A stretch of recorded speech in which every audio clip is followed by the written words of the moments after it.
Hello student. तो बेटा आज का हमारा टॉपिक है principal of conservation of angular momentum. ठीक है, इसमें हम पढ़ेंगे कि जैसे हमारा जो प्रिंसिपल था लीनियर मोमेंटम कंजर्वेशन का, ऐसे हमारा प्रिंसिपल है एंगुलर मोमेंटम कंजर्वेशन का कि अगर हम किसी भी सिस्टम पर एक्सटर्नल फोर्स नहीं लगाए, यानी कि if the no external force on the system, ठीक है, then the angular momentum of the system remains constant. This is the principle. तो क्या प्रिंसिपल है? सेम है जैसे लीनियर मोमेंटम था। If the external force on system is zero, then linear momentum is constant. Similarly, according to this principle, if no external torque, if no external torque, ठीक है, act on system, ठीक है, तो acts on system of particles, ठीक है, then the total angular momentum, then the total angular momentum remains constant. तो उसका angular momentum कैसा रहेगा बेटा? कांस्टेंट रहेगा। ठीक है, ये बात समझ में आ गई सिस्टम का। तो टॉर्क का फॉर्मूला क्या था बेटा? Rate of change of angular momentum dl upon dt। ठीक है, तो एंगुलर मोमेंटम भी कैसा था बेटा? टोटल लिया था हमने। तो if external torque is equal to zero, यानी कि total torque is zero, then क्या होगा? dl upon dt is equal to zero. ठीक है, तो इससे क्या पता चलता है? Differentiation of angular momentum zero. कब होता है जीरो किसी भी क्वांटिटी का डिफरेंशिएशन? अगर क्वांटिटी कैसी हो? कांस्टेंट। तो it means total angular momentum is constant. Clear? ये बात समझ में आ गई? तो it means total angular momentum मतलब क्या हुआ?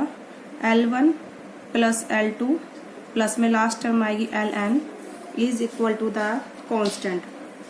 ठीक है, तो it means total angular momentum is constant. This is the principle of conservation of angular momentum. तो अगर एक्सटर्नल टॉर्क जीरो होगा तो एंगुलर मोमेंटम कैसा होगा बेटा? कांस्टेंट होगा।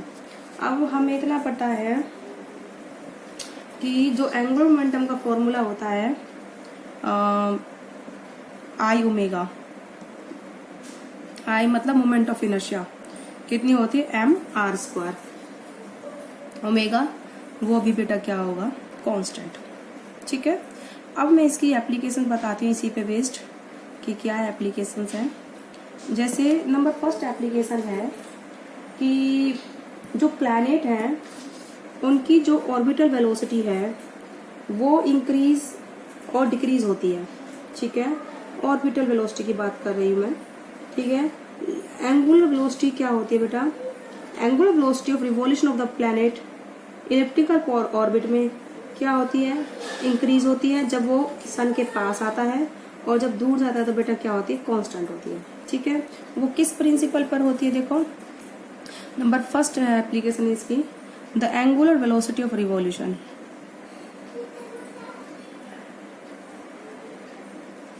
ठीक है, the angular velocity of revolution of planet around the sun कैसी होती है बेटा? इन इलिप्टिकल ऑर्बिट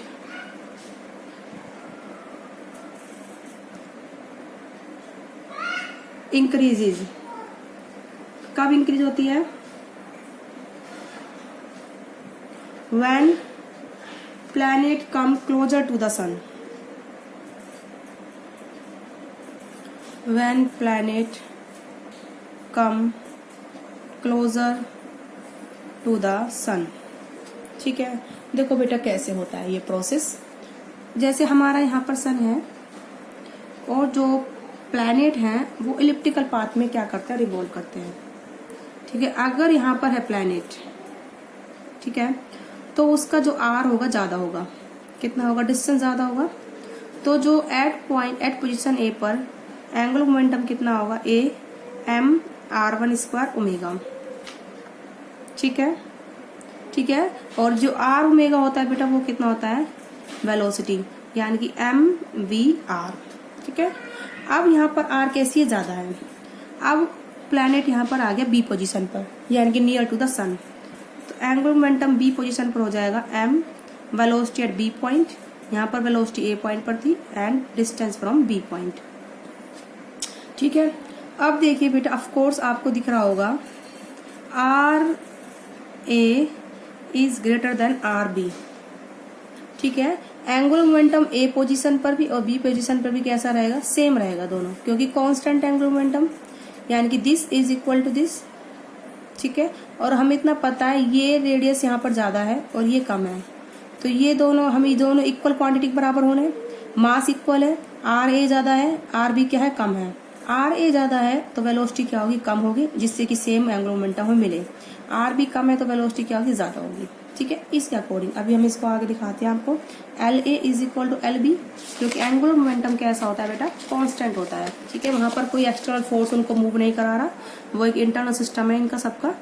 तो M A velocity at A point R A is equal to M V velocity at B point radius. ठीक है। मास तो वही planet है, सेम होगा, मास को चेंज नहीं होगा, तो मास से मास कैंसिल। तो velocity at A and velocity upon में वी ए अपॉन में वी भी कितना हो गया? आर बी अपॉन में आर ए, यानी कि V A is inversely proportional to R A, V V is inversely proportional to R B. It means velocity inversely proportional to distance from sun. ठीक है। Inversely proportional to the distance from sun. अगर distance ज्यादा होगा सन से तो velocity कम होगी, और जैसे जैसे डिस्टेंस कम होगा सन से प्लैनेट का, यानी कि वो पास आएगा प्लैनेट सन के, तो उसकी वेलोसिटी क्या होगी? इंक्रीज होती चली जाएगी। ठीक है। तो इसीलिए जब वो दूर होता है प्लैनेट से, सॉरी सन से, कोई प्लैनेट जैसे अर्थ सर्दियों के दिनों में दिसंबर के महीने में दूर होती है। ठीक है।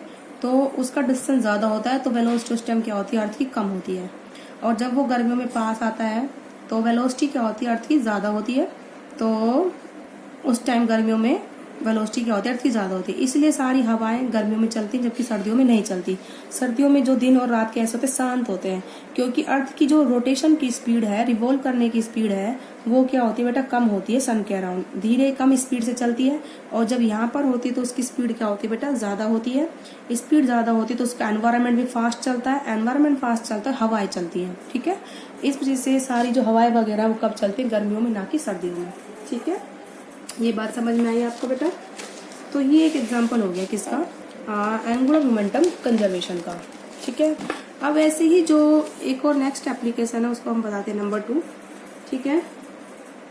हाँ, जो भी जैसे कोई भी बैलेट डांसर है, ठीक है, तो वो क्या करते हैं? अपने हाथों को और पैरों को क्या करते हैं? सपोर्ट लेते हैं जब भी डांस करते हैं। बैलेट डांसर क्या होता है? जैसे ये तुम्हारा बैलेट डांसर है, ठीक है, अब उनके हाथ ऐसे फैले हुए हैं, ठीक है, तो ये जो इनका आर है, डिस्टेंस क्या होता है? About the axis of rotation ज्यादा होता है। तो ज्यादा होता है तो मोमेंट ऑफ इनर्शिया ज्यादा होगी। तो एंगुलर मोमेंटम का फॉर्मूला होता है एम वी आर। ठीक है। तो आर ज्यादा है तो वेलोसिटी उसकी क्या होगी? कम होगी रोटेशन की। ठीक है। तो वो क्या करती है?